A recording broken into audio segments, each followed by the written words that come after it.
En esta presentación vamos a ver la importancia del metabolismo microbiano en el flujo de materia y energía en los ecosistemas, especialmente en cuanto a la materia, entendiéndola como los elementos, ¿no? Carbono, nitrógeno, etcétera, y un poco la versatilidad del metabolismo microbiano que facilita que eh, contribuyan a este flujo de una manera muy particular.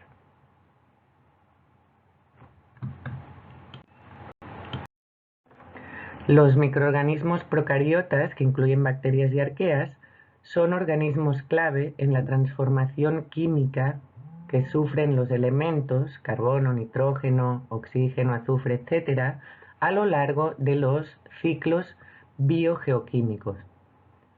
Y estos ciclos biogeoquímicos no son más que los pasos por los que circulan los elementos por los componentes biótico y abiótico del planeta. Es decir, las rutas que siguen los elementos para circular entre los componentes biótico y abiótico del planeta, y en los que en estas rutas hay transformaciones químicas. Y los microorganismos procariotas son los principales organismos que facilitan la transformación de la materia de orgánica a inorgánica, y también muchos participan en la transformación de materia inorgánica a orgánica, igual que hacen muchos vegetales de tamaño macro.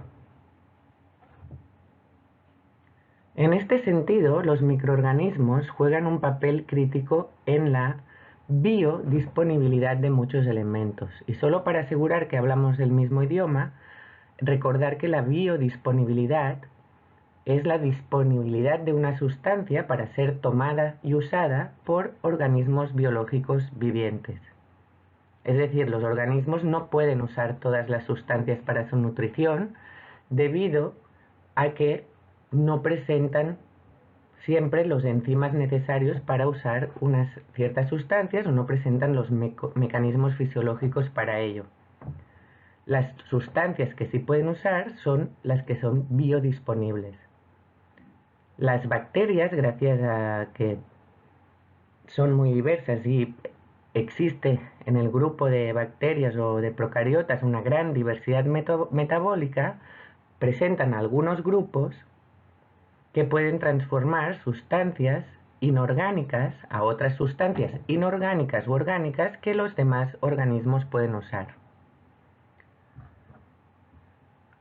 Por otro lado, las bacterias y algunos hongos pueden transformar la materia orgánica a inorgánica en el proceso que se denomina descomposición.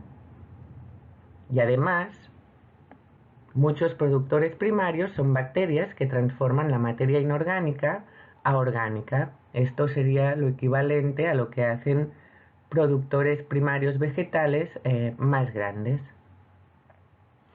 Todo esto, como les decía, es posible a que en el grupo de los procariotas se presenta una diversidad metabólica enorme, ¿no?, que permite transformar la materia en formas únicas. Como les mencionaba, en los ciclos biogeoquímicos los elementos fluyen entre este componente vivo o biótico y el componente no vivo o abiótico del planeta. El componente biótico se caracteriza por estar constituido por compuestos orgánicos y el abiótico está constituido por compuestos inorgánicos, cuyas características ya se mencionaron anteriormente en la asignatura.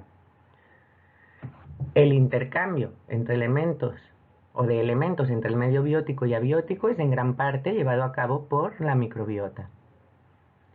Entonces, a modo un poco para que entendamos mejor cómo es este flujo, ¿no?, explicarles porque el movimiento de los elementos entre los organismos dentro del medio biótico y entre el medio biótico y abiótico es relativamente rápido, ¿no? Los organismos productores toman elementos inorgánicos del medio abiótico y los transforman en compuestos orgánicos. En la red alimentaria, los compuestos orgánicos son transferidos entre organismos y finalmente cuando los organismos mueren y se descomponen, los compuestos orgánicos son transformados a inorgánicos y devueltos al ambiente o al medio abiótico. En cambio, los elementos inorgánicos en el medio abiótico fluyen de forma lenta y permanecen en sus formas inorgánicas largos periodos si no hay intervención de los seres vivos. Los reservorios, o donde quedan almacenados más importantes de elementos inorgánicos en el planeta, son la atmósfera y los depósitos sedimentarios. Y para ustedes es importante saber esto porque el agua en el ciclo hidrológico, al circular por estos reservorios, por la atmósfera y por todo lo que sería geósfera, hidrosfera, al circular por estos reservorios, llevan los compuestos inorgánicos de un sitio a otro a través de este ciclo hidrológico.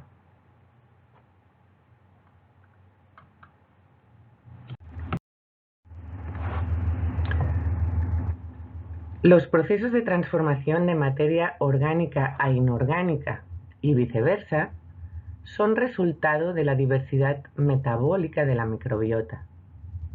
¿Y esta diversidad a qué se debe? Pues a una historia y diversidad evolutivas mucho más profundas que la de los eucariontes. Ustedes saben que la aparición de la microbiota y el tiempo de evolución es más largo que para los eucariotas.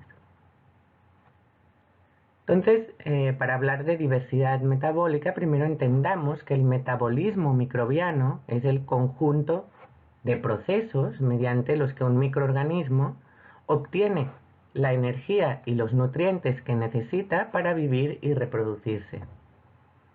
La diversidad metabólica entonces es el conjunto de reacciones químicas mediante las que se pueden sintetizar o destruir la materia para aprovecharla para la nutrición.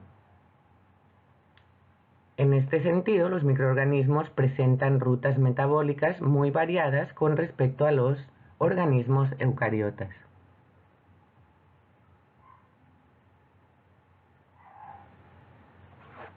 Si vemos esta tabla de la diapositiva, tenemos que pensar primero que todos los organismos o los seres vivos necesitan una fuente de carbono y una fuente de energía para la síntesis de macromoléculas. Según el origen del carbono que utilicen los organismos, se pueden clasificar en autótrofos o heterótrofos. Los organismos autótrofos, como las plantas, son aquellos que utilizan carbono que viene de moléculas inorgánicas, ¿no? Los organismos fotosintéticos usan, fotoautótrofos usan como fuente de carbono el CO2 para la síntesis luego de macromoléculas como la glucosa.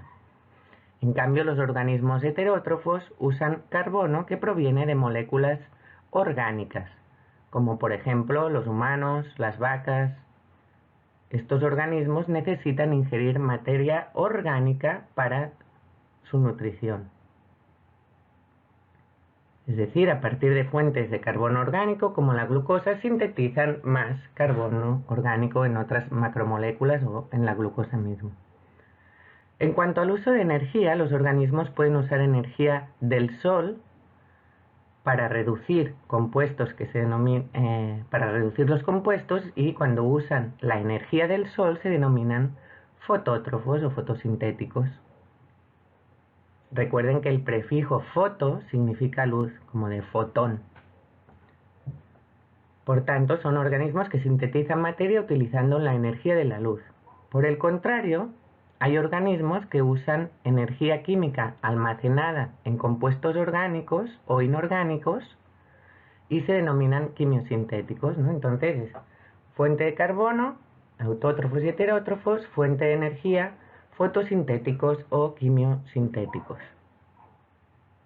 Ustedes ya saben que cuando hablamos de quimiosintéticos y que usan la energía química, es la energía que está almacenada en los enlaces químicos de la materia.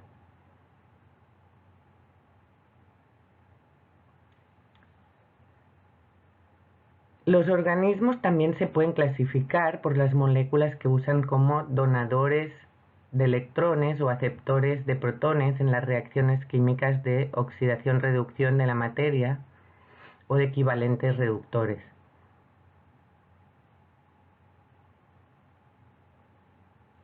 Los organismos litótrofos usan equivalentes reductores que se obtienen de compuestos inorgánicos. Los organótrofos tienen equivalentes reductores que se obtienen de compuestos orgánicos. Entonces, en la práctica, toda esta nomenclatura se combina, ¿no?, para poder identificar las fuentes de carbono, las fuentes de energía, el uso de unos u otros equivalentes reductores. Y, por ejemplo, ¿no?, podemos decir que los organismos quimio-litoautótrofos obtienen energía de la oxidación de compuestos inorgánicos y el carbono de la fijación de una molécula inorgánica que suele ser el dióxido de carbono. En la diapositiva ven que tenemos también organismos mixótrofos. Estos son organismos que pueden obtener carbono tanto de moléculas inorgánicas como de moléculas orgánicas. Por otro lado, las bacterias o procariotas también son muy versátiles en el uso de oxígeno. Existen organismos aerobios estrictos, lo que significa que para vivir necesitan la presencia de oxígeno. En este caso se asemejan al humano.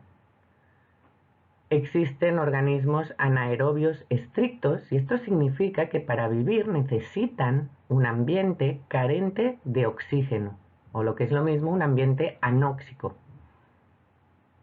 Si en el ambiente hay oxígeno, estos organismos no pueden vivir, mueren, ¿no? No pueden realizar sus rutas metabólicas. Finalmente, existen organismos que se denominan anaerobios facultativos, lo que significa que preferentemente desempeñan sus funciones en ausencia de oxígeno, pero tienen la capacidad de desempeñarlas también en presencia de oxígeno.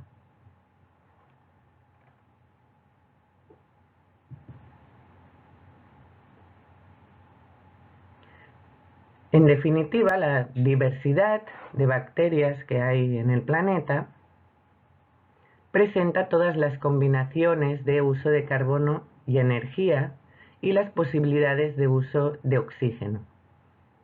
Eso abre muchas posibilidades para su desarrollo. Sin embargo, también restringe la ocurrencia de ciertas reacciones químicas o el desarrollo de ciertas vías metabólicas a ambientes determinados. Y esto lo que influye es en la localización de algunos pasos de los ciclos biogeoquímicos en zonas donde haya unas condiciones ambientales concretas.